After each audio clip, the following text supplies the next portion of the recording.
It's Sunday morning, 4 o'clock.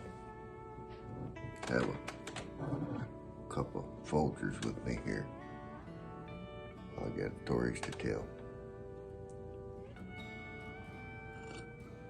Oh boy, Folgers at 4 in the morning, and don't get no better than that, does it? Yeah. First thing I got to tell you about is this cup. Then I got a gun I'm going to show you. This cup says Myers Logging on it. It's my brother. He's a big logger, logging outfit, timber buying company, in North Carolina. And he's been logging for many, many years. And well, I got several stories to tell you, I guess. I got to tell you about that first. Then I'm going to show you this little shotgun right here, a little 20 gauge grouse and woodcock gun. I know we don't have woodcocks in Montana, but I'll explain that too. But my brother, years and years ago, was really struggling in the early days of his logging career, and he was having it hard. He had old equipment, wasn't working good. The timber prices were low. It rained a lot in the winter times. He was stuck all the time or broke down. Life was not good then, and he was going to give up. And he went and talked to one of the neighbors that had been self-employed for years. The fella he went to church with, he said, well, my brother's name is Jim. He said,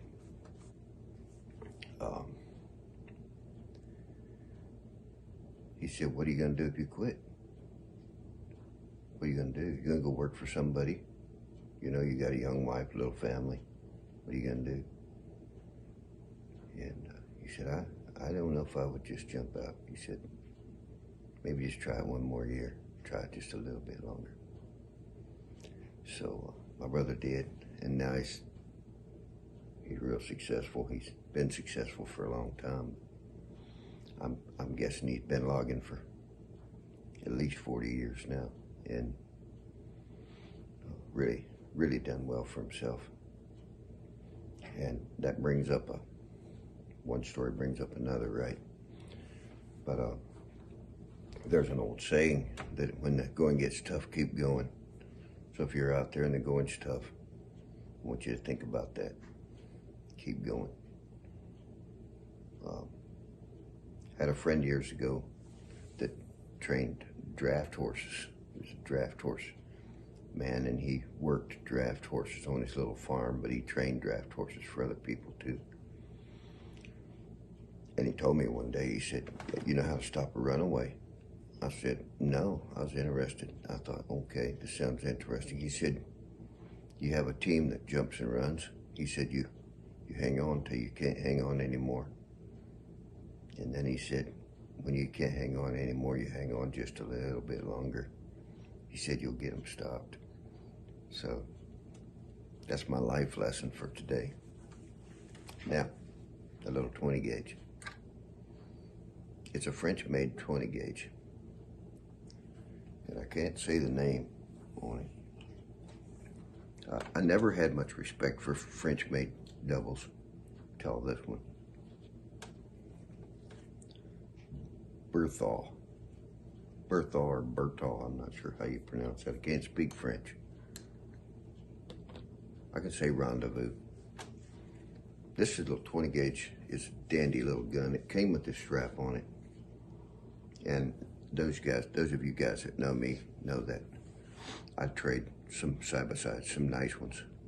But every once in a while I get a hold of one that it kind of calls out to me. And I've had some beautiful guns, high-priced guns in my hand that didn't do nothing for me. They were beautiful. That's it. This one did call out to me, so I have to think about it a little bit, I guess. It's a little scalloped box lock. You can see that. Nice tight little guy. Weighs about 5 pounds, maybe a half, or a little over half, 5.5 pounds. And it's got one choke on the end that is cylinder. And the other choke is, I believe the fella called it modified. So it's for close work. Would work great for a quail gun, woodcock, grouse. My intention was to hunt grouse with it here. I have shot some clays with it. It's really high in the cone right here, really high. So with my old fat face, I almost need to bend the stock a little bit. If I keep it, I can do that. I need to bend the stock cast on, because I'm left-handed. So my face gets down here, right? And it I can get down on that bead, but if you are shooting fast, your tendency is to see too much of the rib. But that's not all bad. You're shooting a rising target in a woodcock or a grouse, and you want that. So you want a gun that shoots just a little bit high. So what if you can't quite get your face down? You're gonna shoot just a little bit high. I think this gun has 27-inch barrels, which is sort of unusual length in some ways. In the U.S., most doubles are 26, 28, or 30. A lot of European-made guns, though, they make 27s and 29s. I don't mind that. It doesn't matter.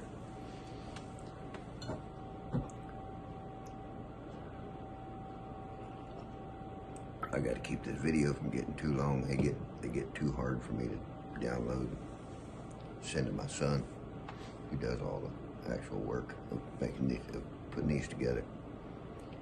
But there she is. That's what she looks like. Cylinder and modified. Cylinder bore means straight, no choke. Now, this gun says the chambers are 65 millimeters, so that's 2.5 inches, which is not uncommon for European-made guns. So if you're going to stay with that, not have the chambers lengthened, you have to buy 2.5-inch ammo, which around there's places you can get it. The English guns are all pretty well 2.5. So, but RST in Pennsylvania, you can look that up on your internet. They do sell some 2.5-inch 20 gauge or 12 or 16 or 2-inch short chambered guns. So that's what I have here. Got kind of a nice little oak leaf scroll right here, engraving on the fences. Kind of cool, kind of different. Most English guns would have like maybe a rose and scroll, they call it. A lot of American-made guns, a lot of them are just plain too. I like box lock guns myself. I'm not sure why. I've had a side lock gun or two, and I couldn't. Well, I've had a bunch of them. I'm sorry. If you count the LC Smiths, I don't know why they don't seem any better to me. If you're going to have them engraved, that's nice because you got a bigger surface. But that's where the side lock is, where the metal comes down into the wood here. Real pretty. It's pretty. It is. But I like box. I'm a box lock man. You don't find many cowboys that are shotgun men. Good ones. I think I'm a good one. Try to be. Try to be a good cowboy. We got Thanksgiving coming up this week. So, I'll go into that in a minute. Maybe I'll have to make 2 videos. But look at that. It's a cute little forehand deal. So, and that's what I found, one of the things I found intriguing. So it's got this little dealy latch here. You push that button down, pop the forehand off, okay? But this is really unusual how square it is. That doesn't look, and I know straps on a shotgun, for you purists out there, you don't like that. I didn't like it either, but I used it a little bit that way, and there's something about it I kind of don't mind. Straps are easy to take off if you don't like it, but yeah, I think she's going to be a dandy gun. Oftentimes when I go back to North Carolina in the winter, which I need to explain, my father still lives there. I grew up there, moved out here when I was 20, which was 43 years ago. My father is 91 years old, so I go back every winter and spend some time with him. And sometimes I go back twice, but it's hard to do because we have cows here to feed. We have home fires that need to keep going so the house don't freeze up. Cats and dogs, chickens. It's hard to leave. And oftentimes when I go, I try to go quail hunting with my brother, who is this guy right here. And so this time I didn't get to. I just got home. It was kind of quick because my brother-in-law has cancer, and I wanted to see him while he was not too sick. But I'm going to do another video here about thankfulness.